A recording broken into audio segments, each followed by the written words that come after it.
نشانہ منصور و مقبول فرمائے۔ آپ جتنے حضرات یہاں پہ تشریف فرما ہیں، جتنی حاجتیں لے کر آئے ہیں مولا اپنی حاجتیں پوری فرمائے، جو پریشان حال ہیں مولا پریشانیاں دور فرمائے، جو مقروض ہیں ان کے قرض غیب سے ادا ہو جائیں، جو بے روزگار ہیں مولا عزت والا روزگار عطا فرمائے، جو باروزگار ہیں مولا رزق میں برکت عطا فرمائے، جو حج و زیارات کے مشتاق ہیں مولا حج و زیارات نصیب فرمائے، جو بے اولاد ہیں مولا اولاد نرینہ عطا فرمائے، جو با اولاد ہیں ان کی اولاد کو نیک اور صالح بننے کی توفیق عطا فرمائے، جو بیمار ہیں مولا شفائے تام دعا نصیب فرمائے۔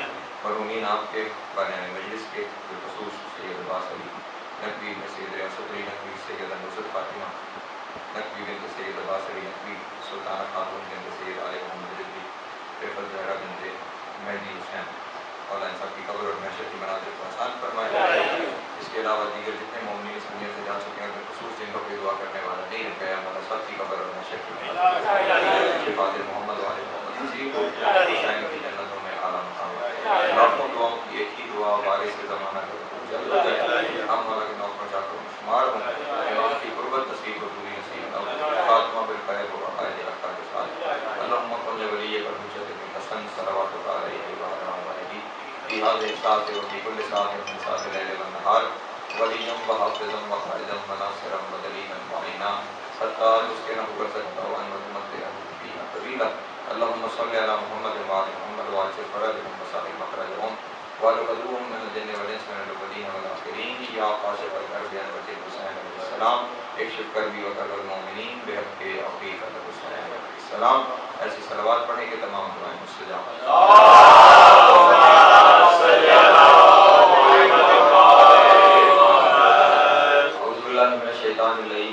بسم اللہ الرحمن الرحیم۔ الحمدللہ الاول بلا اول کان قبلہ والآخر بلا آخر یکون بعدہ قاصرۃ رؤیتہ خیر الناظرین وعجزۃ الناطقین اوہام الواصفین وصلی اللہ علی اشرف الانبیاء والمرسلین وخاتم النبیین ابی القاسم محمد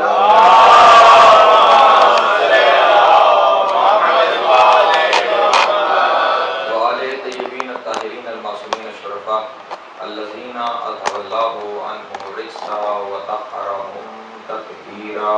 اللهم صل على محمد ولعنة دائمة على أعدائهم أجمعين من يوم هذا إلى قيام يوم الدين۔ أما بعد فقد قال الله تبارك وتعالى في محكم كتابه المجيد وقرآنه المبين وقوله الحق وهو أصدق الصادقين۔ بسم الله الرحمن الرحيم۔ ان تجتنبوا كبائر ما تنهون عنه نكفر عنكم سيئاتكم وندخلكم مدخلا كريما۔ صلوات الله وسلامه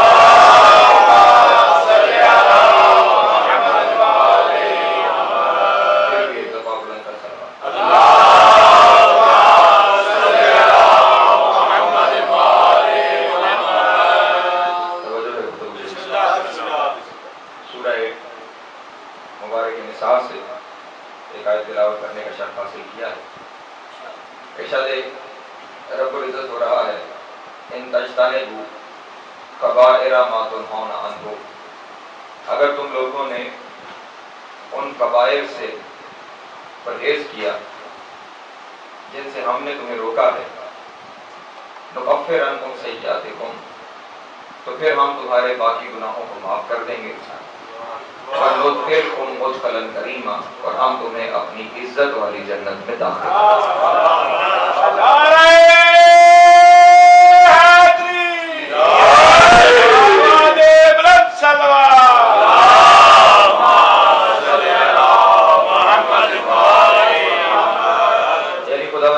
نظر میں کچھ ایسے گناہ ہیں کہ جنہیں کبائر کہا گیا، بہت بڑے گناہ کہا گیا، کہ ان گناہوں سے اگر تم نے پرہیز کیا تو ہم تمہارے باقی گناہ، باقی غلطیاں معاف کر دیں گے اور تمہیں اپنی جنت میں داخل کریں گے۔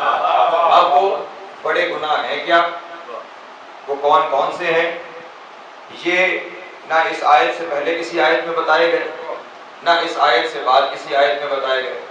تو اب ہم اگر قرآن کو کافی سمجھ لیں تو وہ فہرست کہاں سے حاصل کریں؟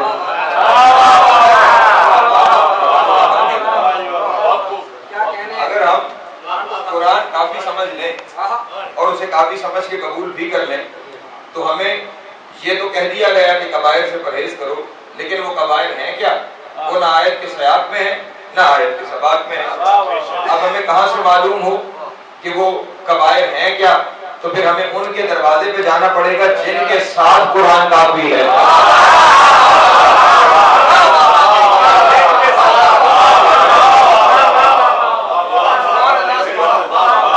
قرآن کافی ضرور ہے لیکن کسی کے ساتھ کافی ہے۔ کیونکہ اگر اکیلا قرآن کافی ہوتا تو خداوند عالم کو قرآن مجید میں یہ ارشاد نہ فرمانا پڑتا فمن حاجک فیہ من بعد ما جاءک من العلم قل تعالوا ندعو ابناءنا وابناءکم ونساءنا ونساءکم وانفسنا وانفسکم ثم نبتہل فنجعل لعنۃ اللہ علی الکاذبین۔ اس کا آسان ترین ترجمہ یہی ہے کہ اے میرے حبیب اگر قرآن کافی نہیں ہوا تو کل انہیں لے آؤ جن کے ساتھ کافی ہوگا۔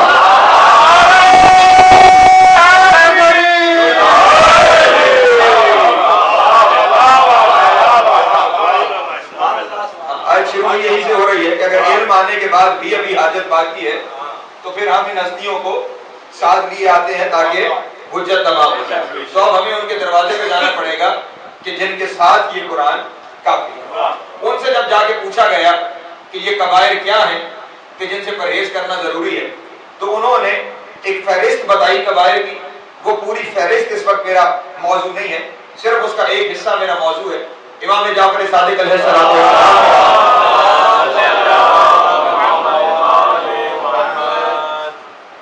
یہ سوال پہنچایا گیا کہ مولا وہ کبائر کیا ہیں کہ جن سے پرہیز کرنا ضروری ہے؟ تو امام نے ارشاد فرمایا اکبر الکبائر سبع، بڑوں میں بڑے گناہ 7، بڑوں میں بڑے گناہ 7، اگر ان سے پرہیز کر لیا تو خداوند عالم تمہارے باقی گناہوں کو بخش دے گا۔ مولا وہ بڑے گناہ 7 کون سے ہیں؟ تو امام علیہ السلام نے ارشاد فرمایا الشرک باللہ العظم، سب سے بڑا گناہ شرک ہے۔ توجہ فرمائیے گا، سب سے بڑا گناہ شرک ہے۔ میری آج کی گفتگو کا موضوع ہی یہی ہے کہ شرک کیا ہے۔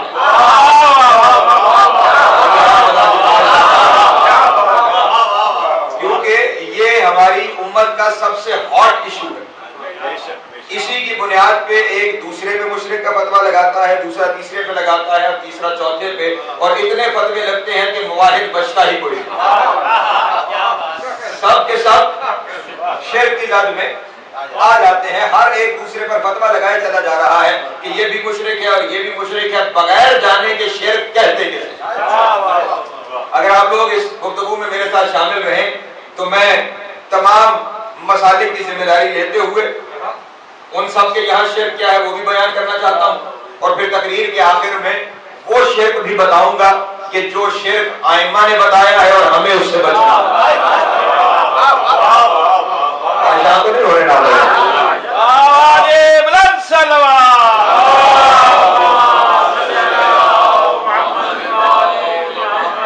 احمد المسلمین نے سواد اعظم میں شرک کی 9 اقسام بیان کی کہ شرک 9 طرح کا ہوتا ہے، 9 طرح سے شرک ممکن ہے۔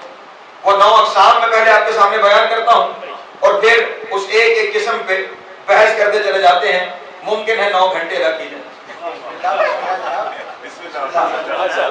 2-2.5 گھنٹے تو آپ نے انتظار کروایا، تو اتنا تو میرا بھی بنتا ہے کہ میں بھی کچھ باتیں آپ سے کر لوں۔ ایک صلوات پڑھ لیں بآواز بلند آ جائے۔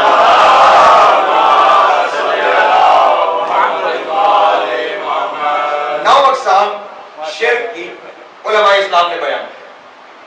شرک فی الذات، شرک فی الصفات، شرک فی الافعال، شرک فی الاسماء، شرک فی العبادات، شرک فی الاجابت، شرک فی الحلوف، شرک فی النذور، شرک فی الحرمت۔ یہ 9 قسمیں ہیں جو بیان کی، ریکارڈ ہو چکی ہوں گی، لیکن آپ کے ریکارڈ پہ لانے کے لیے میں پھر بیان کروں اور پھر ایک ایک کی تشریح بیان کروں۔ شرک فی الذات، شرک فی الصفات، شرک فی الافعال، شرک فی الاسماء، شرک فی العبادات، شرک فی الاجابت، شرک فی الحلوف، شرک فی النذور، شرک فی الحرمت۔ یہ 9 وہ طریقے ہیں کہ جن سے شرک ہو جاتا ہے. میں ایک ایک کی تعریف بیان کرتا ہوں اور اس کے ساتھ ساتھ اس کی وضاحت آپ کے سامنے بیان کرتا چلا جاؤں گا تاکہ ذہن میں چیزیں واضح ہو جائیں. سب سے پہلا ہے شرک فی الذات، خدا کی ذات میں شرک کرنا. اس سے کیا مراد ہے؟ اس سے مراد ہے دو خدا ماننا، یعنی کسی ایک ذات کو اللہ نہ ماننا بلکہ دو خدا مان لینا. یہ کیا ہے؟ شرک ہے. اب جو مسلمان ایک دوسرے پہ فتوے لگا رہے ہیں کہ یہ بھی مشرک ہے اور وہ بھی مشرک ہے، تو آپ مجھے بتائیے کہ وہ کون سا مسلک ہے کہ جس میں دو خدا مانے جاتے ہیں؟ کیا کوئی ایک مسلک ایسا ہے کہ جس میں دو خدا مانے جاتے ہوں کہ یہ بھی اللہ ہے اور یہ بھی اللہ ہے؟ ایسا کوئی مسلک موجود نہیں ہے. اور سب سے زیادہ یہ شرک کا فتویٰ ہمارے اوپر لگتا ہے کہ ہم مشرک ہیں. تو جناب والا ہمارے یہاں یہ جو معاملہ ذات والا ہے اس کو امیر المومنین نے اس قدر مضبوط بنیادوں پہ استوار کیا ہے کہ اگر علی کا کوئی چاہنے والا چاہے بھی تو شرک نہیں کر سکتا.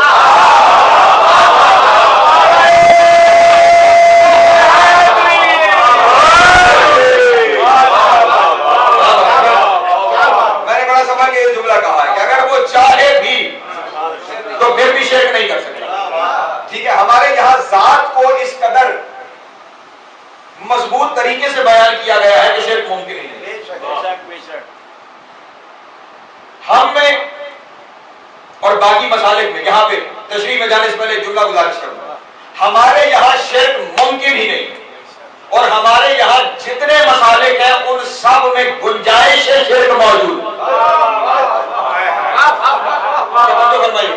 ہمارے یہاں گنجائش ہی نہیں، ان کے یہاں گنجائش سے شرک موجود ہے. اب آپ اکثریت حیران ہو کے مجھے دیکھ رہی ہے کہ میں نے کیسے کہا کہ گنجائش سے شرک ان کے یہاں موجود ہے اور ہمارے یہاں موجود ہے. ایک بنیادی وجہ میں آپ کے سامنے میں، ہمارے یہاں ہمارے ائمہ نے ہمیں یہ تعلیم دے رکھی ہے کہ خدا کبھی دکھائی نہیں دے سکتا.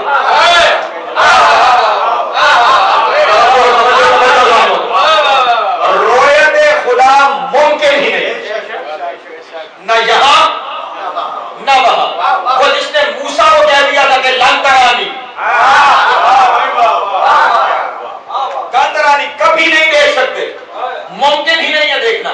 تو ہمارے یہاں نہ خدا یہاں دکھائی دے گا نہ خدا وہاں دکھائی دے گا. خدا کے دکھائی دینے کا تصور ہی نہیں ہے، کیونکہ معصوم نے ارشاد فرمایا جو دکھائی دے اس کے لیے کم از کم کسی آؤٹ لائن کا ہونا ضروری ہے، اس کے لیے کوئی حدود اربا ہونا ضروری ہے، اس کی کوئی شکل و صورت ہونا ضروری ہے. تو جب شکل و صورت ہے تو حدود اربا ہے، اور حدود اربے سے حدود آ جاتی ہے. جہاں حدود آ جائے وہاں توحید باقی نہیں رہتی، وہاں توحید کا کوئی تصور نہیں رہتا. اسی لیے ہم قرآن مجید میں بھی تعلیل کے قائل ہیں کہ جہاں پہ لفظ استعمال ہو رہا ہے، مثلا ارشاد ہوا تبارک الذی بیدہ الملک، برکت والا ہے وہ جس کے ہاتھ میں حکومت ہے، تو وہاں پہ ہاتھ سے مراد ہاتھ ہی لیا جائے گا. لیکن ہمارے یہاں ہاتھوں والا اللہ نہیں ہے، اللہ کے ہاتھ ضرور ہے.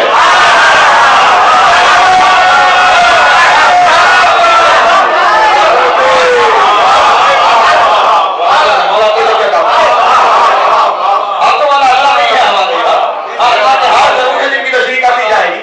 تو ہمارے یہاں خدا دکھائی دینے کا کوئی تصور نہیں، نہ جہاں پہ نہ وہاں پہ. وہ کبھی نہ دکھائی دیا نہ وہ دکھائی دے گا.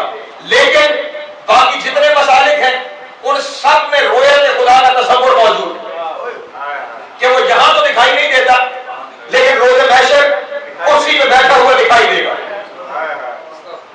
کرسی پہ موجود ہوگا، اس کرسی کا بھی باقاعدہ پورا نقشہ بیان کیا گیا ہے. اور پھر تھوڑی دیر بعد میدان محشر کو خدا کی ٹانگ بھی جہنم میں دکھائی گئی ہے. اور ریکارڈ باتیں ہیں جو موجود ہیں، یعنی خدا دکھائی دے گا ان کے یہاں روز محشر ہی سے ہی دکھائی ضرور دے گا. اب ہمارے یہاں نہیں دکھائی دے گا. ٹھیک، ہر چیز کو ذرا تھوڑا سا براڈر پرسپیکٹو میں دیکھا جائے. ہمارے یہاں یہ تصور ہے کہ وہ نہیں دکھائی دے سکتا.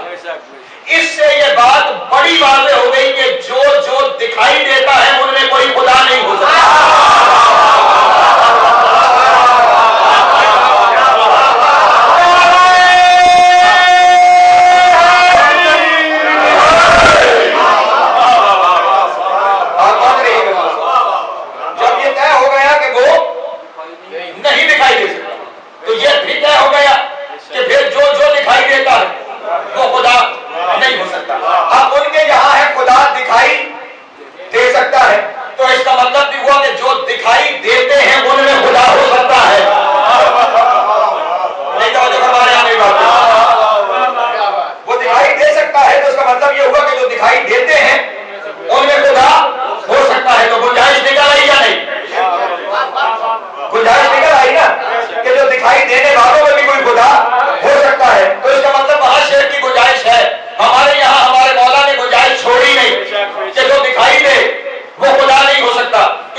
اور شمشاد صاحب جب اسے اپلوڈ کریں گے تو جو سن رہا ہوگا وہاں تک بھی یہ پیغام پہنچ جائے.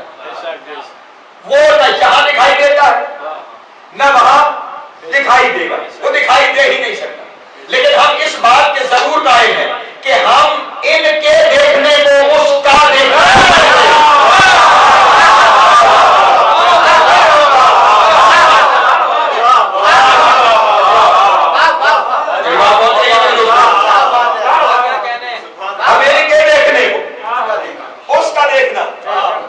ہم انہیں وہ نہیں سمجھتے لیکن ہم ان کے دیکھنے کو اس کا دیکھنا ضرور سمجھتے ہیں. اب آپ اسے جس معنی میں بھی لیں دونوں معنی میں قبول ہے, بات میری سو معنی ہے. ہم ان کے دیکھنے کو اس کا دیکھنا سمجھتے ہیں, ہم ان کے دیکھنے کو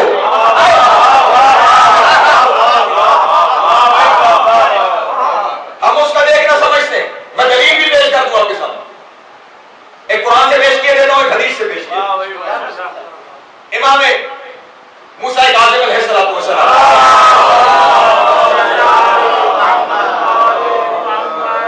ایک شخص نے امام کے سامنے محفل میں یہ سوال کیا کہ مولا کیا خداوند عالم روز محشر دکھائی دے گا؟ امام علیہ السلام نے فرمایا بل قبل یوم القیامہ, وہ تو یوم قیامت سے پہلے بھی دکھائی دیتا, وہ تو یوم قیامت سے پہلے بھی دکھائی دے سکتا ہے. اس نے کہا مولا کیسے, ہم اسے کیسے دیکھ سکتے ہیں؟ امام نے ارشاد فرمایا مجھے دیکھو, مجھے دیکھنا ہی اس کو دیکھنا.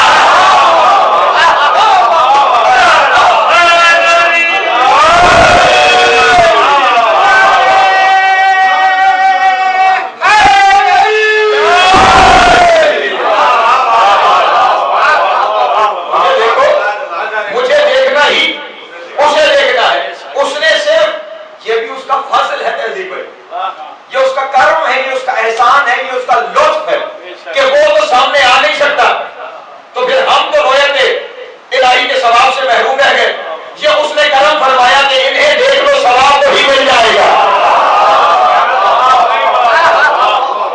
مجھے دیکھنے کا ملنا چاہیے تھا. اب یہ تو بات ہو گئی حدیث سے. اب قرآن سے ایک دلیل پیش کرتے ہیں. سورہ مبارک بقرہ ہے اور غالباً آیت نمبر 46 ہے.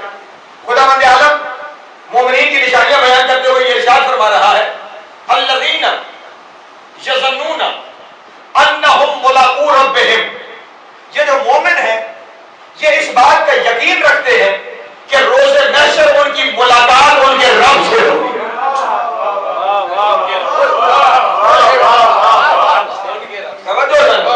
وہ اس بات کا یقین رکھتے ہیں کہ روز محشر ان کی ملاقات ان کے رب سے ہوگی. اب ملاقات کا لفظ آیا ملاقو ربہم, اپنے رب سے ان کی ملاقات. عربی زبان میں دو لفظ ہیں, ایک ہے ملاقات, ایک ہے زیارت. زیارت کہتے ہیں جب معاملہ دیکھنے دیکھنے تک رہ جائے.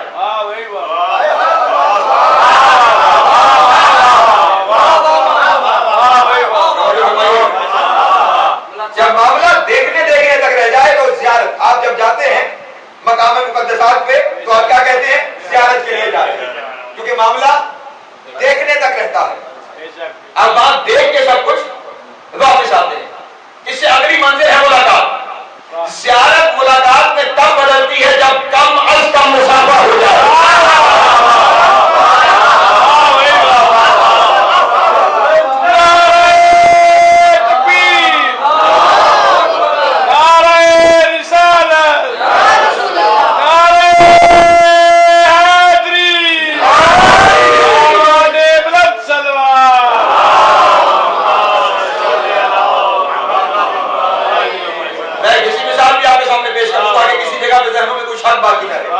اکثر ٹیلی ویژن پر جب خبر آتی ہے کہ ہمارے ملک کے سربراہ کی ملاقات فلاں ملک کے سربراہ سے ہوئی تو خصوصی طور پہ وہ کلپ دکھایا جاتا ہے جب وہ دونوں ہاتھ ملا رہے ہوتے ہیں.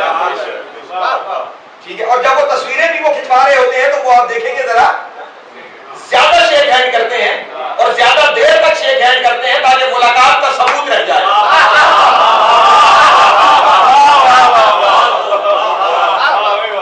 ملاقات کا ثبوت رہ جائے. اب اس کا مطلب یہ ملاقات تب ہوگی جب کم از کم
زیارت نامہ جناب سیدہ کا لکھا ہوا تھا اور اس وقت بھی حرم میں جناب سیدہ میں بیرونی دروازے پر یہ زیارت نامہ لکھا ہوا ہے. اس میں بی بی کی زیارت کے یہ جملے موجود ہیں: السلام علیک یا بنت من علیہ حساب الناس.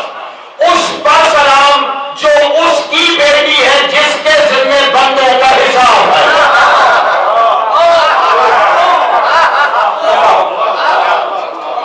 اس کے ذمہ بندوں کا حساب ہے. تو ہم انہیں کبھی بھی خدا نہیں مانتے، لیکن ان کی رویت کو بجائے رویت خدا ضرور مانتے.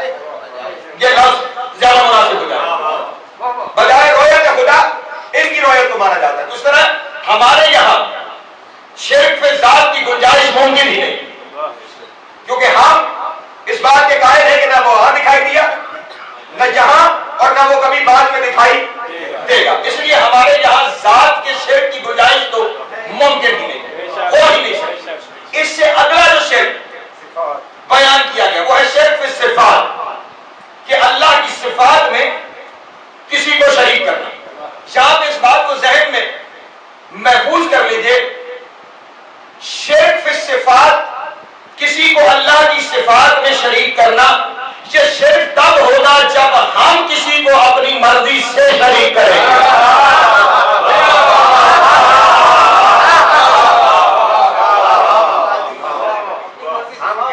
میری بات پہنچ رہی؟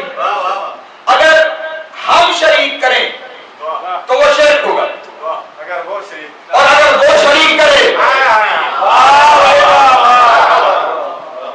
پھر شرک نہیں، پھر وہی توحید ہوگی.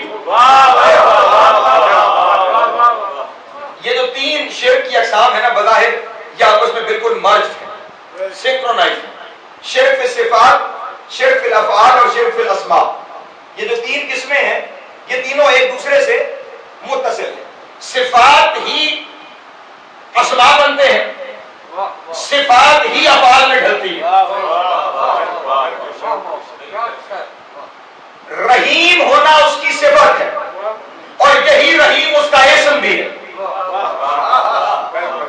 اور اسی سے اس کا فعل رحم کرنا بھی وجود میں آتا ہے. مشکل تو نہیں ہو رہی میری بات؟ جو اس کا نام ہے وہ اس کی صفت ہے، جو اس کی صفت ہے وہی اس کا فعل ہے. پہنچ رہی ہے میری بات؟ رازق یا رزاق اس کا اسم ہے، رازق ہونا ہی اس کی صفت ہے، اور رزق دینا ہی اس کا فعل ہے. پہنچ گئی میری بات؟ اس کا مطلب یہ تینوں بظاہر ایک ہی بات ہے، صرف انہیں الگ الگ کر کے بیان کیا گیا ہے. کبھی اسے اسماء دے دیا گیا ہے کہ اللہ کا اسم کسی کے ساتھ نہ جوڑا جائے، اللہ کی صفت کسی کے ساتھ نہ جوڑی جائے، اللہ کا فعل کسی کے ساتھ نہ جوڑا جائے. اسماء سے میں بات شروع کرتا ہوں کیونکہ میں نے کہا اسماء صرف بنتے ہیں، صرف فعل بنتا ہے. اسماء میں اگر ہم کسی کو اللہ کا نام دیں تو شرک ہوگا، لیکن اللہ اپنا نام خود کسی کو دے دے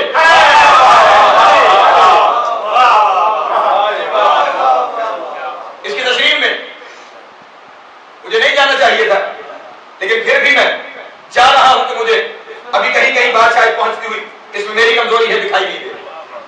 میں نے کہا اسماء میں اگر ہم کسی کو اس کا اسم دیں گے تو وہ شرک ہوگا، لیکن اگر وہ خود اپنا اسم کسی کو دے دے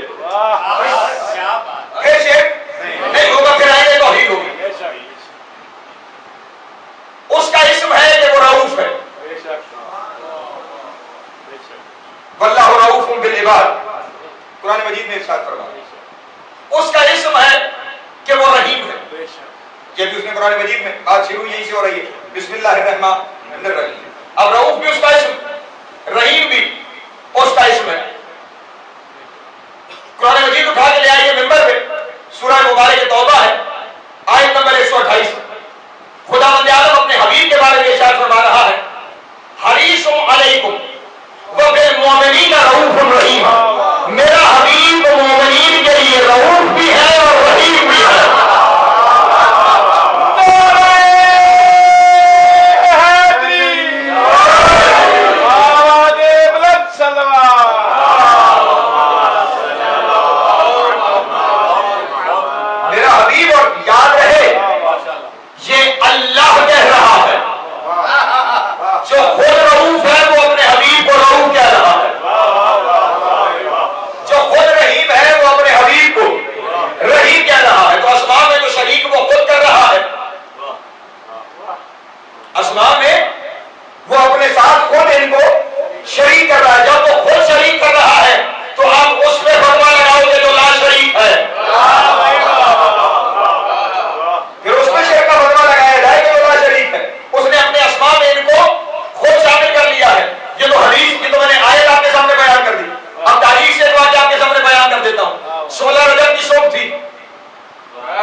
خدا سے مخاطب ہوئے.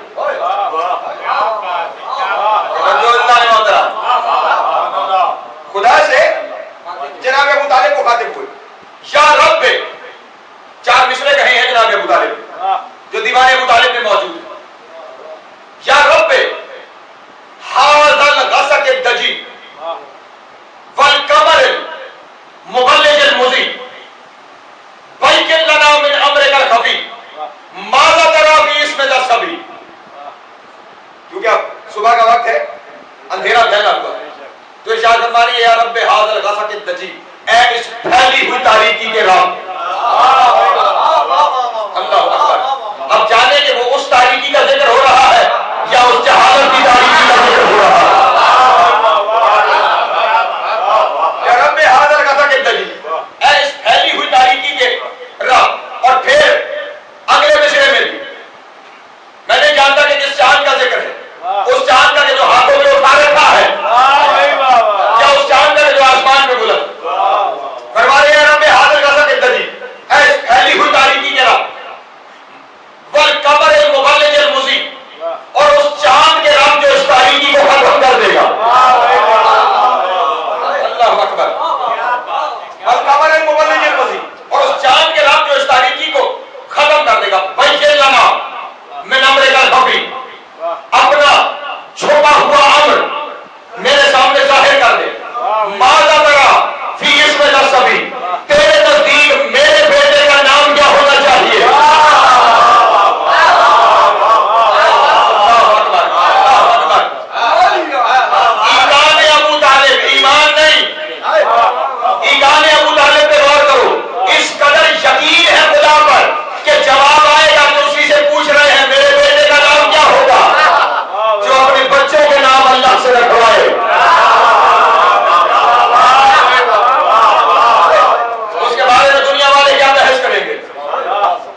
حدیث بھائی جاوید بھائی کسی نے اعلان کیا کہ ایک شخص آ رہا ہے کہ جو خطیب ہے، اردو زبان میں خطابت کرتا ہے، اسلوب خطابت یہ ہے، اس کا حلیہ ایسا ہے، یہ سب کیا ہے میری صفات، جیسے جیسے مجھے بیان کیا گیا ویسے ویسے آپ کے ذہنوں میں میرا نقشہ بنتا چلا گیا، جو میرے بارے میں بیان کیا آپ کے ذہن میں ایک خاکہ ایک نقشہ بن گیا، لیکن وہ خاکہ اور نقشہ اپنے عرفان پہ اس وقت تک نہیں پہنچے گا جب تک جو کچھ میرے بارے میں کہا گیا اسے آپ دیکھ نہ لیں۔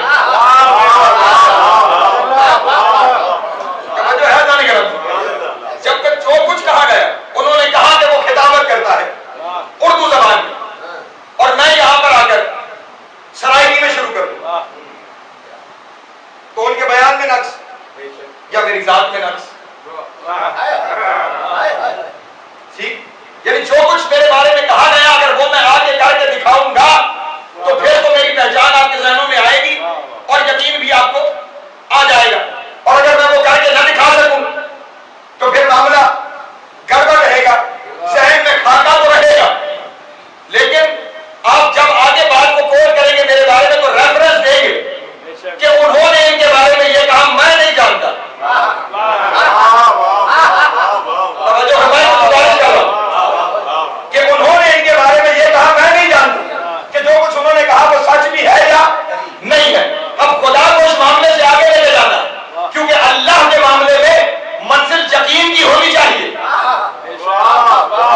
منزل یقین کی ہونی چاہیے، معاملہ یا ذات کا ہے یا صفات کا ہے، ذات کی معرفت ممکن نہیں کیونکہ وہ سامنے آ نہیں سکتا، تو طریقہ ایک ہی بچتا ہے کہ صفات کی معرفت ہو، اور صفات کی معرفت کامل ہو نہیں سکتی جب تک کہ وہ خود آ کر جو کچھ اس کے بارے میں کہا گیا وہ کر کے نہ دکھائے۔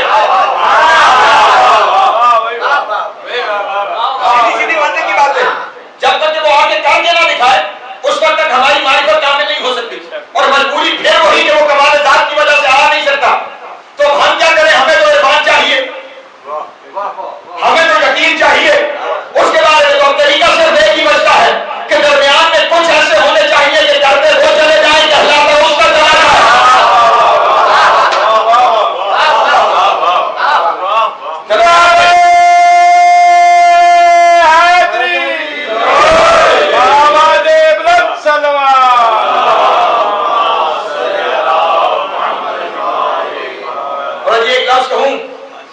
بات کو آگے بڑھاؤں، ابھی ایک تفصیل مزید آپ کے سامنے بیان کرنے والی باقی ہے۔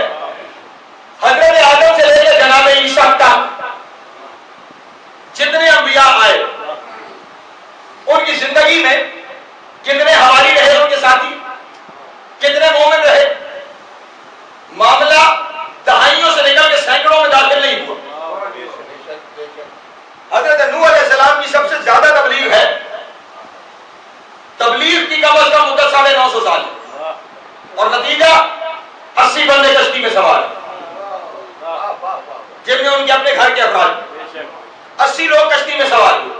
یہ فرق کیا ہے کہ پہلے ایک 1,24,000 سینکڑوں اور ہزاروں سال تبلیغ کرتے رہے، نتیجہ دہائیوں سے نکل کے سینکڑوں میں نہ پہنچا، اور یہاں پہ کل تبلیغ کی مدت 23 سال اور آخری حج پہ تعداد 1.25 لاکھ۔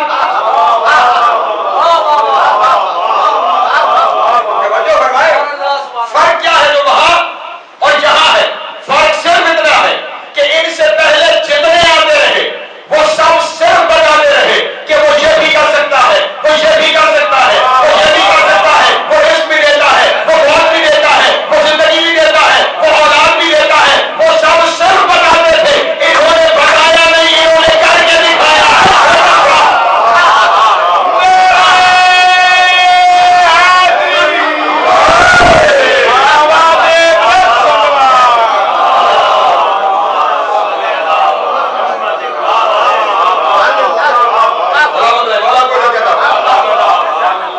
انہوں نے اس کا ہر کام کر کے دکھایا، ہر فعل اس کا کر کے دکھایا۔ اسی لیے ایک زیارت جامعہ صغیرہ کے نام سے ایک زیارت آپ کو ملے گی زیارت کی کتابوں، اس میں امام رضا علیہ السلام نے یہ زیادہ تعلیم فرمائی. اس نے امام علیہ السلام نے ارشاد فرمایا کہ جب ہم میں سے کسی کو سلام کرو تو ان لفظوں میں سلام کیا کرو. کبھی وقت ہوا تو زیارت پہ مسلسل مجالس پڑھوں گا آپ کے سامنے. کیا ارشاد ہوا؟ السلام علی اولیاء اللہ و اصفیاء، السلام علی امناء اللہ و احباء، السلام علی انصار اللہ و خلفاء، السلام علی محال معرفت اللہ. ان پر سلام جو اللہ کی معرفت کے محل ہے.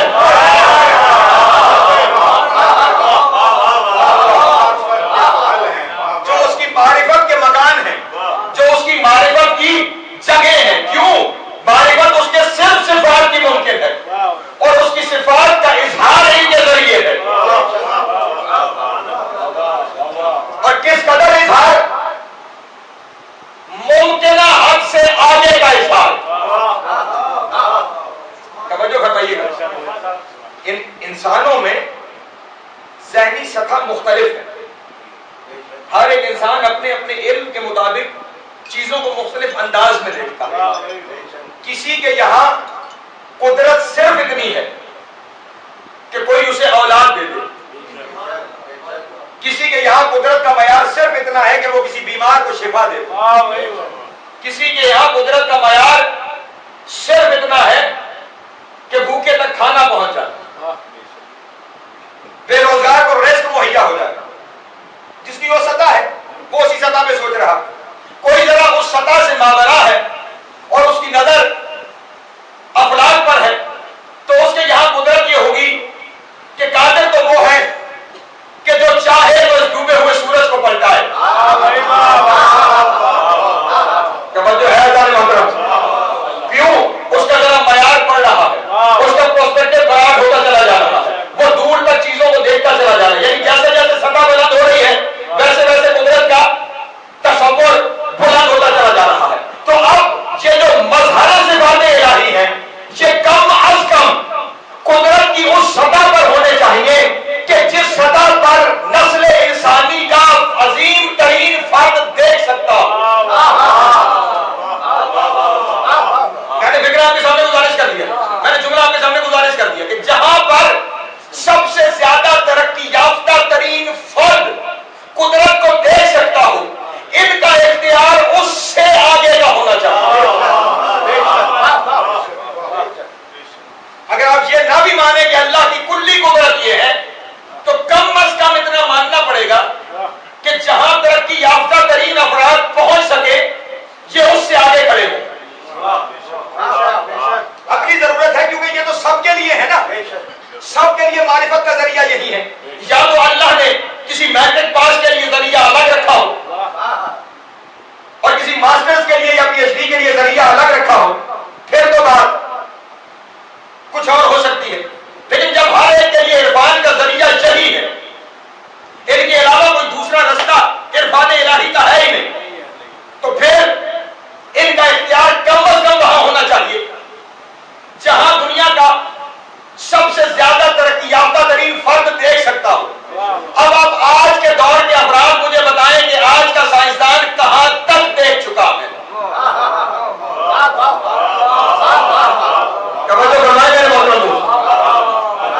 آج کا انسان کہاں تک دیکھ چکا ہے. اس محفل میں پی ایچ ڈی ڈاکٹرز بھی تشریف فرما. اس وقت انسان اپنی کہکشاں سے باہر نکل کر کلسٹرز اور سپر کلسٹرز میں جھانک رہا ہے. جو آپ کی کہکشاں ہے اسی کہکشاں سے نکل کر، اس آپ کی ایک کہکشاں میں کہکشاں کا تصور دے دوں جا کے ذہن میں بات واضح ہو جائے. اس آپ کی ایک کہکشاں میں 100 ارب سے زیادہ سورج موجود ہے جسے آپ ملکی وے کہتے ہیں. اس ایک ملکی وے کی کہکشاں کے اندر 100 ارب سے زیادہ سورج موجود ہیں اور انسانی نظر اس وقت اس سے آگے کا سفر کر رہی ہے کہ وہ اس کہکشاں سے نکل کر کلسٹرز میں پہنچ رہی ہے اور کلسٹر سے نکل کر سپر کلسٹرز میں پہنچ رہی ہے. تو جب نگاہ انسانی وہاں تک پہنچ گئی ہے تو اب یہ والا جو سپر کلسٹر کو دیکھ رہا ہے اس کے لیے اگر عرفان الہی چاہیے تو وہ صاحب اختیار چاہیے تو وہاں بھی اختیار رکھنا ہوگا.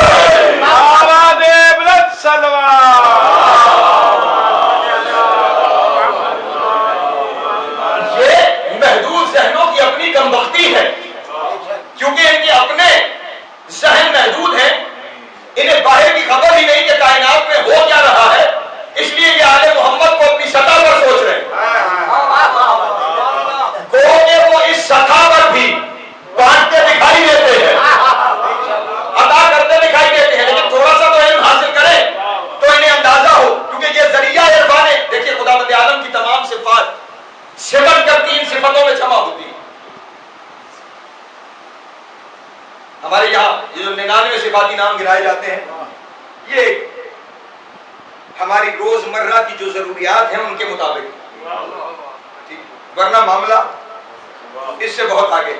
لیکن جتنی بھی خدا کی صفات ہو، وہ 99 ہو یا 99,000 ہو، وہ ساری صفت کا 3 صفتوں میں جمع ہوتی ہے۔ وہ ساری ان 3 صفتوں کی فرع۔ وہ 3 صفتیں کون سی ہیں؟ ان میں پہلی صفت ہے حیات،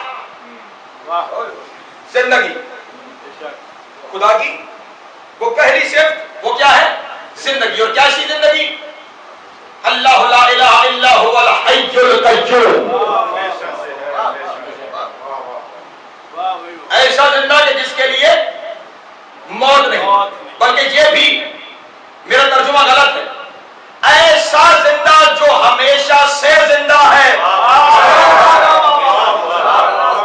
اور ہمیشہ زندہ رہے گا، اور وہ اپنی حیات کے لیے کسی اور کا محتاج نہیں ہے۔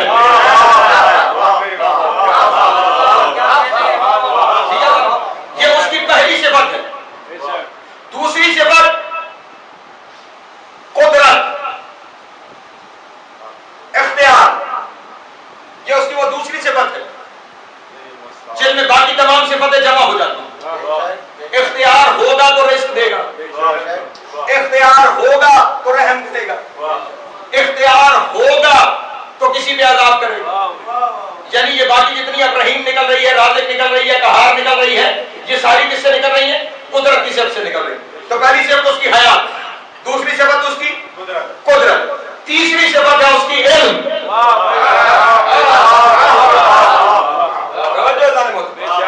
تیسری صفت کیا ہے؟ باقی جتنی صفتیں ہیں وہ ان 3 صفتوں کی فرع۔ یہ 3 صفتیں بنیاد ہیں، باقی سب اس کی فرع ہے، باقی سب ان سے جاری ہوں گی۔ تو اب اگر اس کا عرفان چاہیے تو ہمیں وہ پیکر چاہیے جن میں یہ 3 صفتیں پائی جائیں۔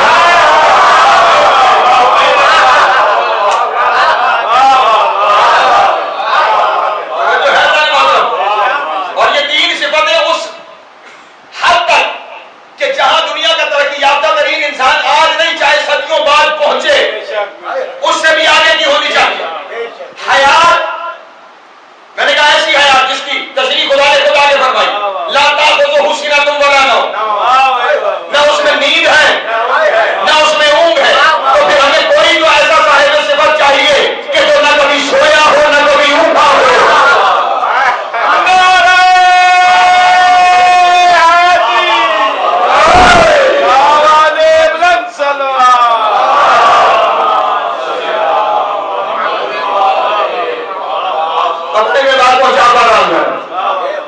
اس کی صفت حیات کو ثابت کرنے کے لیے کوئی ایسا چاہیے نا کہ جس کے یہاں نیند اور اونگ کا تصور نہ ہو۔ تو پھر کوئی تو تلاش کرو، کوئی تو تلاش کرو، کوئی تو مجھے دکھاؤ، ورنہ تمہیں کیسے پتا چلا کہ ایسے زندہ رہا جا سکتا ہے؟ آپ کے یہاں تو ڈاکٹرز کہتے ہیں اگر آپ 3 دن نہ سوئیں تو ذہن میں خلط پیدا ہونا شروع ہو جاتا ہے۔ تو پھر کوئی ایسا تلاش کرو جس کی زندگی میں نیند اور اونگ کا تصور نہ ہو، اور اگر تمہیں نہ ملے تو پھر کم از کم اس وقت تک، جب تک تمہیں نہیں ملتا، اس وقت تک جسے میں دکھا رہا ہوں اسے مان لو، کیونکہ اس نے اپنی زندگی کے آخری حصے میں اسی سورج کو پکار کے کہا تھا گواہ رہنا، میں نے تجھے طلوع ہوتے بھی دیکھا ہے، غروب ہوتے بھی دیکھا ہے، لیکن تو نے مجھے کبھی سوتے ہوئے نہیں دیکھا ہوگا۔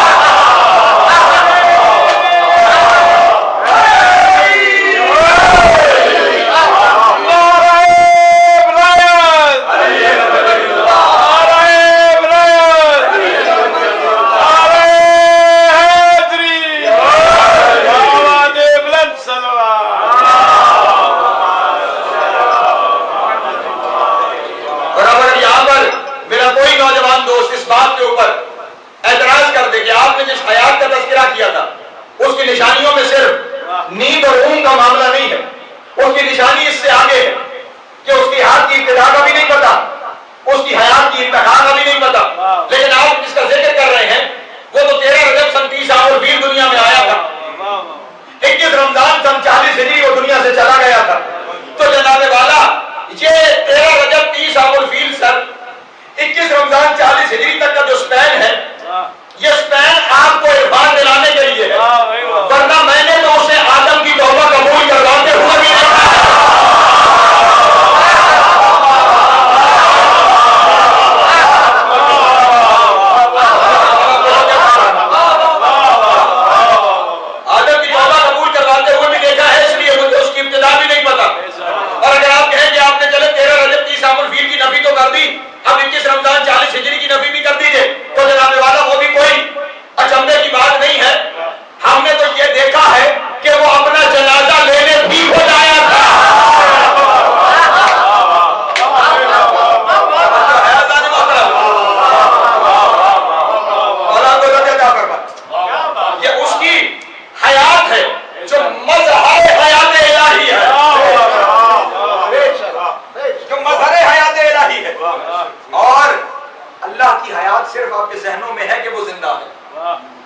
خیال میں ہر وہ کہ جس کے دل میں علی ہے اس کے دماغ میں علی زندہ ہے.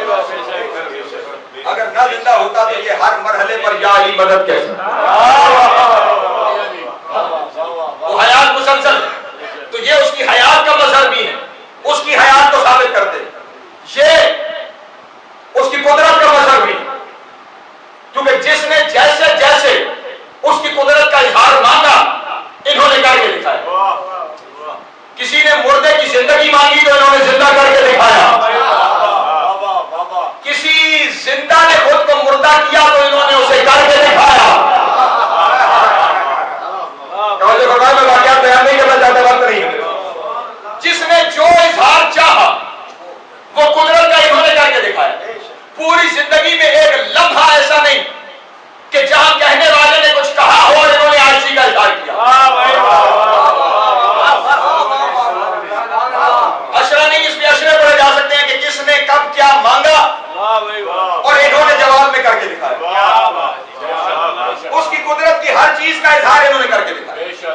تیسری صفت ہے اس کی علم.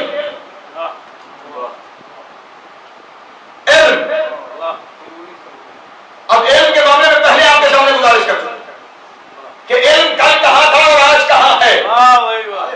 ضروری ہے کہ جہاں تک علم چلا جائے یہ اس سے آگے رہے. اور انہوں نے اپنے فرامین کے ذریعے بھی یہاں پہ بیٹھے ہوئے ڈرائنگ روم میں یہی بات ہو رہی تھی کہ امیر المومنین چلتے پھرتے لوگوں کو اس جانب اشارے دے رہے ہیں لیکن وہ متوجہ نہیں ہو رہے. دجلہ کے کنارے چلتے ہوئے اشارہ فرما رہے ہیں.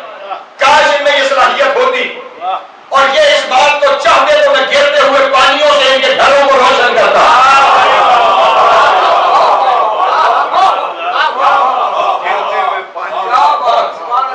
اور ایک شخص آ کر سوال کر رہا ہے میرے مولا سے, مولا جہاں ایسے تھے کہ جو داڑھی کے بال اور پگڑی کے پیش پوچھتے تھے وہاں پہ کچھ صاحبان معرفت بھی تھے. وہ آگے سوال کر رہا ہے, مولا اس سورج اور زمین کے درمیان فاصلہ کتنا ہے؟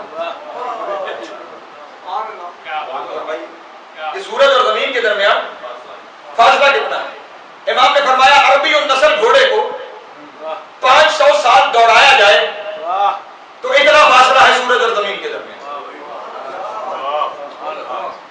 عربی النسل گھوڑے کو علی نے 1400 سال پہلے کہہ دیا.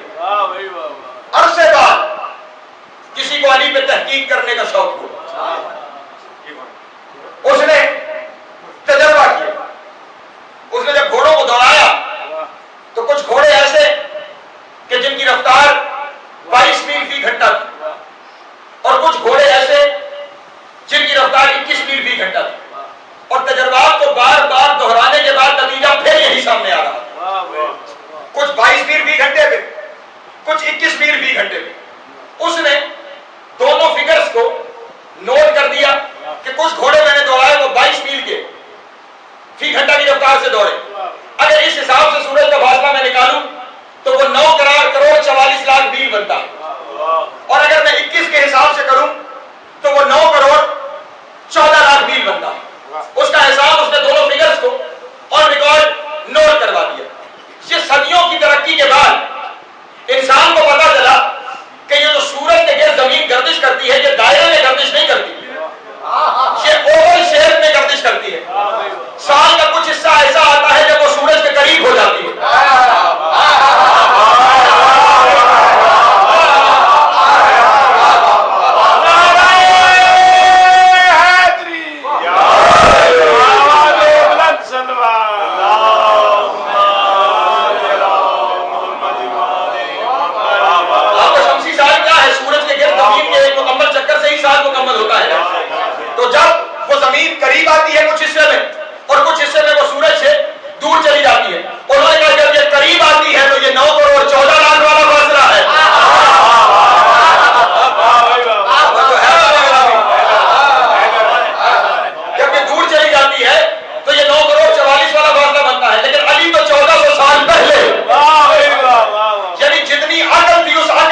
تعلق رکھتے ہیں. 2 نوری ستونوں کے ذریعے زمین منسلک ہے آفتاب کے ساتھ. مولا نے اتنا جواب دیا, اس نے مزید تشریح طلب ہی نہیں, مزید تشریح اس نے طلب نہیں کی. اگر تشریح چاہتا تو یقیناً جواب آنا تھا. آج صدیوں کی ترقی کے بعد انسان کو معلوم ہوا کہ 2 طرح کی طاقتیں ہیں.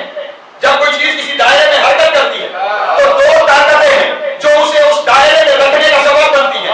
ایک طاقت وہ ہے جو اسے مرکز سے ٹکرانے نہیں دیتی, دوسری طاقت وہ ہے جو اسے مدار سے باہر نہیں نکلنے دیتی. اگر ان دونوں میں سے ایک بھی طاقت ختم ہو جائے, یا مرکز سے ٹکرا جائے گا یا مدار سے باہر نکل جائے گا. جو تمہیں 1400 سال بعد پتا چلا علی نے پہلے بتایا ہوا ہے. بات میری پہنچ رہی ہے؟ یعنی جہاں صدیوں بعد والے پڑھے لکھوں کا علم پہنچے گا علی اس سے آگے, اور جہاں تک پہنچے گا علی اس سے آگے دکھائی دے. اسی لیے کبھی کسی نے کہا تھا کہ علم کی انتہا کیا ہے؟ اس نے کہا حیرت. کیا حیرت؟ اس نے کہا اس حیرت کی انتہا کیا ہے؟ اس نے کہا عشق.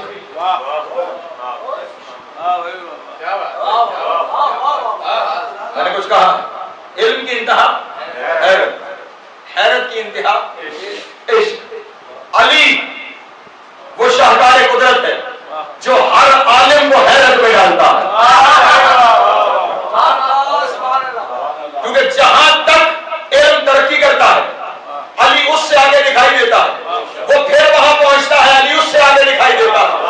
پھر وہ اس سے آگے جاتا ہے, علی اس سے آگے دکھائی دیتا ہے. یعنی اب جتنا آگے بڑھتا جا رہا ہے علی کی منزل اس سے آگے ہے. ایک وقت آتا ہے کہ جب وہ اتنے ساری منزلوں کو دیکھ کر حیران ہو جاتا ہے کہ اب جہاں تک تو سفر میرے بس میں تھا, اس سے آگے کا سفر تو میرے بس میں نہیں, اور ابھی دروازے بہت باقی ہیں. اور اس ہر دروازے کی کلید, اس ہر دروازے کی چابی علی کے ہاتھ میں نظر آتی ہے. پھر وہ جو حیرت زدہ ہوتا ہے وہ عشق علی میں مبتلا ہو جاتا ہے.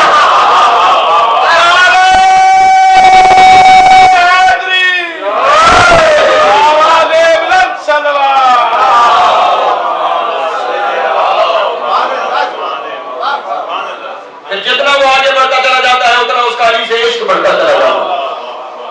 یاد رکھیے, صاحب علم ہونے کی دلیل ہی عشق علی ہے.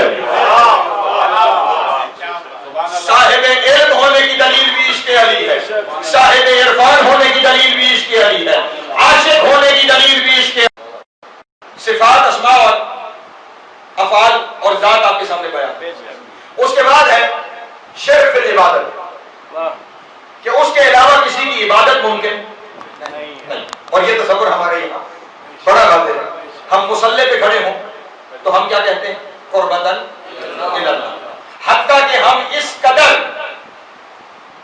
عبادات کے معاملے میں مواہب ہیں کہ ہم ان کی زیارت کرنے جائیں تو وہ بھی کہتے ہیں ہم زیارت کرتے ہیں قربتاً الی اللہ. اللہ اکبر. پہنچتی ہے میری بات میں؟ قربتاً الی اللہ. ٹھیک, ہم ہمیشہ عبادت ہے اللہ کے لیے, لیکن ہم کیا کریں کہ اگر وہ اپنی عبادت ان کے بغیر قبول نہ کرے. اور یہاں پہ میں صرف اپنے مسئلے کی بات نہیں کرتا, میں تمام مسائل کو شامل کرتا ہوں. نماز وہ عبادت ہے جو عبادتوں کی شرکت ہے. جس کی نماز قبول اس کی باقی قبول, جس کی نماز رد اس کا سب کچھ رد ہو. مرکز عبادات نماز ہے, خالصتاً اللہ کے لیے. عبادتوں میں بڑی عبادت, جو سب سے بڑی عبادت, جو خالصتاً اللہ کے لیے, وہ اس وقت تک قبول ہی نہیں ہوتی جب تک علم میں درود نہ پڑھا جائے.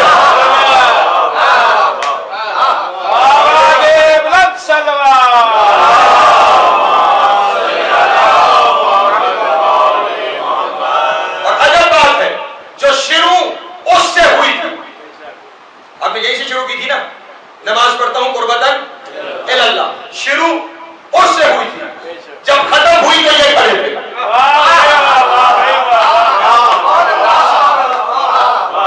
توجہ فرما رہے ہیں ہم؟ شروع اس سے ہوئی تھی، ختم ہوئی تو یہ سامنے کھڑے ہیں، گواہی بھی ان کی آ رہی ہے، درود بھی ان کو پڑھا جا رہا ہے، سلام بھی ان میں بھیجا جا رہا ہے۔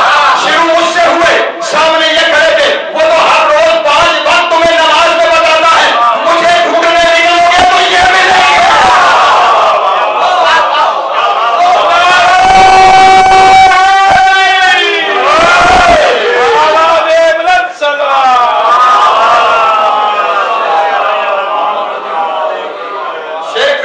عبادات بھی آپ کے سامنے آ گیا، ہماری عبادت تو بدل اللہ، لیکن اس نے خود اپنی عبادت میں ان کا ذکر رکھا ہے، ان کی ذکر کے بغیر وہ عبادت قبول نہیں کرتا۔ اس کے بعد اگلی چیز ہے شرک فی النذور۔ شرک فی النذور یعنی آپ کسی چیز کی نظر کریں تو وہ آپ کو صرف اور صرف آپ فی سبیل اللہ نظر کر سکتے ہیں، اس کے علاوہ نظر نہیں کر سکتے۔ لیکن کبھی مصطفیٰ کے دروازے پہ جا کے پوچھا بھی ہے کہ سبیل کیا ہے؟ کبھی رسول کے دروازے پہ جا کے پوچھا کہ سبیل کیا ہے؟ سورہ منافقون کی شروع کی آیتیں ہیں کہ جہاں خداوند عالم یہ ارشاد فرما رہا ہے کہ جاء المنافقون قالوا نشهد انك لرسول الله والله يعلم انك لرسول والله يشهد ان المنافقين لكاذبون اتخذوا ايمانهم جنة وصدوا عن سبيل الله۔ اے میرے حبیب یہ منافق تیرے پاس آتے ہیں، آ کے کہتے ہیں کہ ہم گواہی دیتے ہیں تو اللہ کا رسول ہے۔ میرے حبیب میں جانتا ہوں کہ تو میرا رسول ہے، لیکن میں اللہ گواہی دیتا ہوں کہ یہ منافق جھوٹ بول رہے ہیں۔ میرے اللہ ان کے جھوٹ بولنے کی وجہ کیا ہے؟ حالانکہ سچی گواہی دے رہے ہیں کہ محمد اللہ کا رسول ہے۔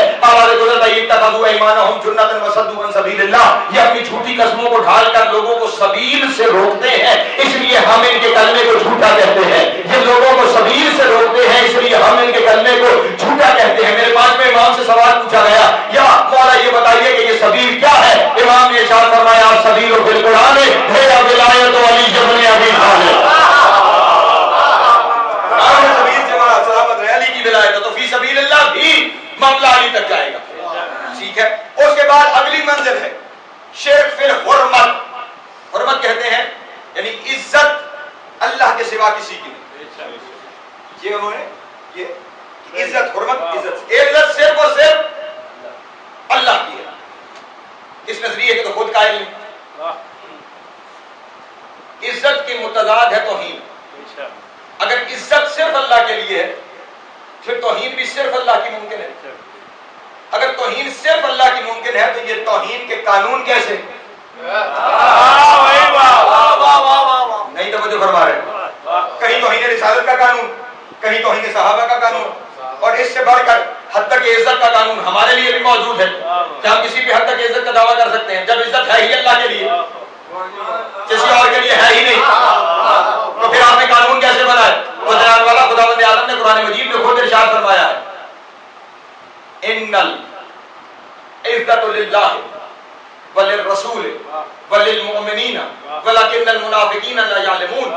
عزت اللہ کے لیے، العزت للہ، عزت اللہ کے لیے، وللرسول اور اللہ کے رسول کے لیے، وللمؤمنین اور مومنین کے لیے ہے۔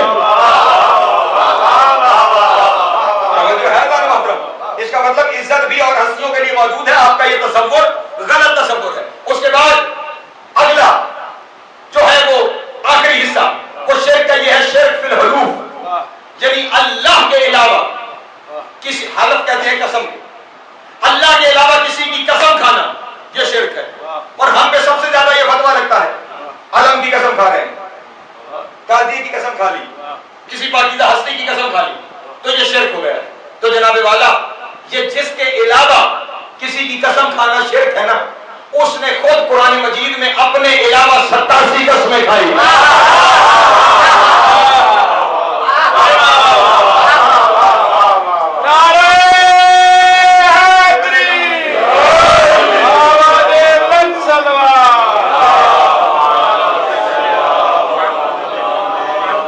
اور ایسی ایسی قسمیں کھائی ہیں، یہ ہستیاں تو بہت بالا تر ہے نا، اس نے ان کے گھوڑوں کی قسمیں کھائی، اس نے ان کے گھوڑوں کے سموں سے اٹھنے والی چنگاریوں کی قسمیں کھائی، اس نے ان کے گھوڑوں کے نتنے سے نکلنے والے پانی کی قسمیں کھائی۔ اس لیے یہ جتنے تصورات شرک کے ہیں انہیں اپنے پاس رکھیے، یہ آپ کے یہاں ممکن ہے، ہمارے یعنی ایک لمحے کے لیے فرات عشق پہ پہرا اور میں اپنی آخری بات کر کے اپنی گفتگو کو تمام کر دوں. یہ تو سواد اعظم کے نزدیک وہ 9 قسمیں تھیں جو شرک کی ہوتی ہیں اور ان کی تشریحات میں نے آپ کے سامنے بیان کر دی. لیکن اب اپنوں کو بتاتا چلوں کہ شرک کیا ہے. اس کے ساتھ تو آپ کسی کو شریک کر ہی نہیں سکتے، کیونکہ اس میں قرآن مجید نے ارشاد فرمایا سبحان اللہ عما یشرکون، وہ ہر اس شرک سے بالا تر ہے، بزرگ تر ہے، بلند تر ہے جو تم کرتے ہو. اس کے ساتھ تو شرک ممکن ہی نہیں. پھر مولا سے پوچھا گیا کہ مولا شرک کیا ہے؟ امام نے ارشاد فرمایا ختم ہو گئی میری گفتگو. ان اللہ نصب علیا علی من بینہ و بین خلقہ من عرفہ کان عاملا ومن انکرہ کان کافرا ومن جاہلہ کان ضالا ومن عدل علیا غیرہ کان مشرکا. امام نے ارشاد فرمایا اللہ نے اپنے اور مخلوق کے درمیان علی کو الگ بنا کے نصب کیا ہے. جس نے علی کو پہچانا وہ مومن ہے، جس نے علی کا انکار کیا وہ کافر ہے. جو علی کو نہ پہچان سکا وہ گمراہ ہے، اور جس نے علی کے برابر کسی کو سمجھا وہ مشرک ہے.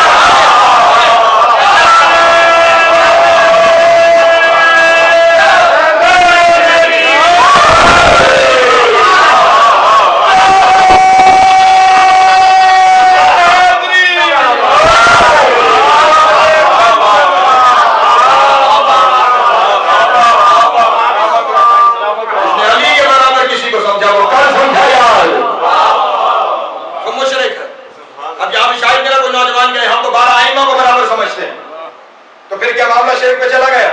نہیں، اللہ نے محترم ان 12 میں بھی علی کے پاس کچھ ایسی صفات ہے جو باقی 12 میں بھی نہیں.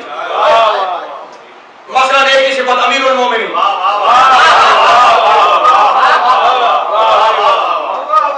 وہ ایسی صفت ہے کہ جو آپ باقی 11 کو بھی امیر المومنین نہیں کہہ سکتے، اور انہوں نے خود اپنی زبان سے اس بات کو منع فرمایا.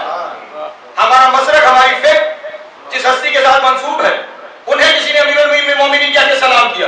جلال میں آگے جا فرمایا خبردار، یہ صفت صرف اور صرف ہمارے جاد علی ابن ابی طالب کے، ان کے علاوہ کسی کو امیر المومنین کہا ہی نہیں جا سکتا. اب تم اسمبلی میں لاکھ بل پاس کرتے رہو، ہم کسی بل پر کسی کو امیر المومنین نہیں مانیں گے. جب ہم علی کے بیٹوں کو نہیں مانتے تو وہ جن کے باپ کو بتانا ہو.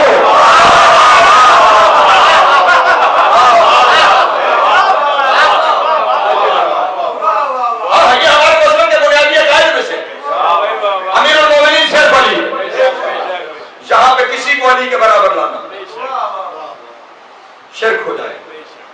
اس لیے خیال رہے ایسا نہ ہو کہ لا الہ الا اللہ پڑھ کے مشرک ہو جاؤ. ہاں، علی کے ساتھ کبھی کہیں کسی کو برابری پہ لانے کی کوشش نہ کرنا. دنیا اگر علی کی برابری کی کوشش نہ کرتی تو کربلا نہ.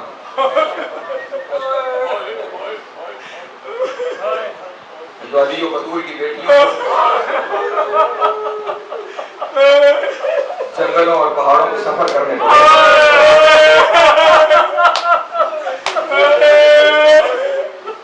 یہ جو ناقے جگر رسول کو 3 دن کا بھوکا پیاسا ذبح کیا گیا.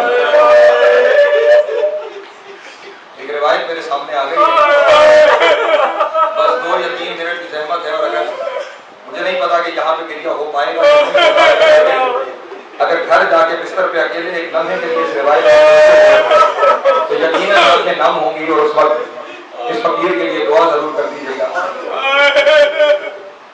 اس بے دردی سے زہرا کے بال کو ذبح کیا گیا. امام ہے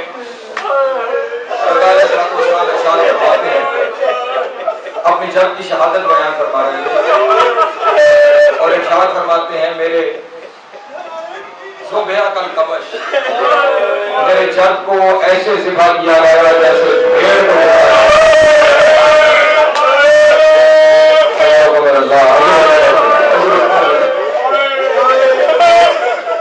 یہ روایت بہت خراسان میں بیان کر رہا ہوں، لفظ بڑے سخت ہے، مجھے معاف کیجیے گا. ایک شخص نے عجمی نے آ کے مولا سے یہ سوال کیا کہ آپ نے کس حوالے سے اپنے جد کی شہادت کو یہ مثال دی ہے کہ ایسے ذبح کیا گیا جیسے اس وقت امام نے ارشاد فرمایا کہ عرب میں جنگلی قبائل اپنا سال کا ایک تہوار رکھتے ہیں کہ قبیلے کے چند بہادر ترین لوگ مل کر بچپنے سے ایک بھیڑ کو پالتے ہیں، اور جب وہ بھیڑ 1 سال کی ہو جاتی ہے تو اس دن ایک تہوار رکھا جاتا ہے کہ اس بھیڑ کو اس کے باڑے سے باہر نکال کر پھر عام طریقے سے ذبح نہیں کرتے، پھر وہ ساتوں جنہوں نے پالا ہوتا ہے وہ چاروں جانب سے اس بھیڑ کو گھیرنے سے پھر جس کے ہاتھ میں چھو ہوتا ہے وہ بھیڑ کو مارنا شروع کرتا ہے، جسے پتھر ملے وہ پتھر مارتا ہے، جس کے پاس برچی ہو وہ برچی مارتا ہے، جس کے پاس میدا ہو جس کے پاس تلوار ہو وہ تلوار مارتا ہے۔ اب بس صرف پشاور جو جس چیز پہ تشبیہ ہے، جس کو چھو ملتا ہے وہ وہی مارتا چلا جاتا ہے۔ امام نے ارشاد فرمایا بس میرے چند حسین کو بھی اسی طرح پھیر دیا گیا، جس کے ہاتھ میں میدا تھا اس کو میدا مارا، جسے کچھ نہیں ملا اس نے کربلا میں گرم ریت اٹھا کر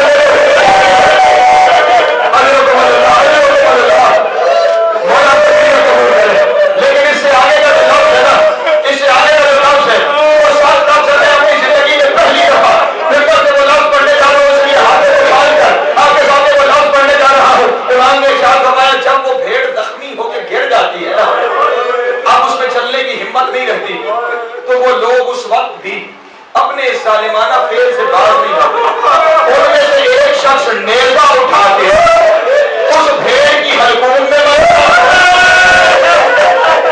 وہ نیزہ اس بھیڑ کے حلق میں لگتا ہے، جس کی وجہ سے اس کا خون بہ جاتا ہے، اس کے بعد ایک شخص جاتا ہے اور وہ خنجر سے اس بھیڑ کو کاٹتا ہے۔ امام نے ارشاد فرمایا جب میرا چاند زخمی ہو کے زمین میں گرایا، سجانے میں عرض نے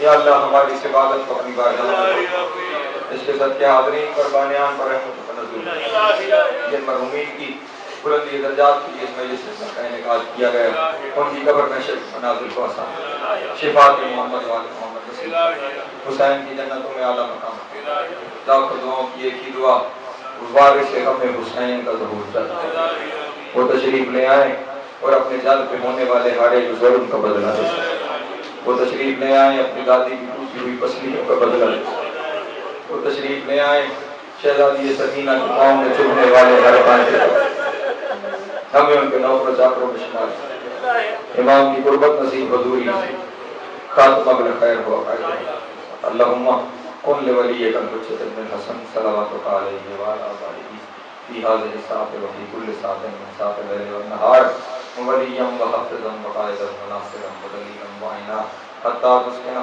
ارضک طوعا وتمتعہ فیہا طویلا اللہم صلی علی محمد وعلی محمد وعجل فرجہم وسائر مخرجہم والقدوهم من الجن والانس من الاولین والآخرین یا کاشف الکرب عن وجه الحسین علیہ السلام اکشف کربی وکرب المؤمنین بحق اخیک الحسین علیہ السلام ربنا تقبل منا انک انت السمیع العلیم بجاہ محمد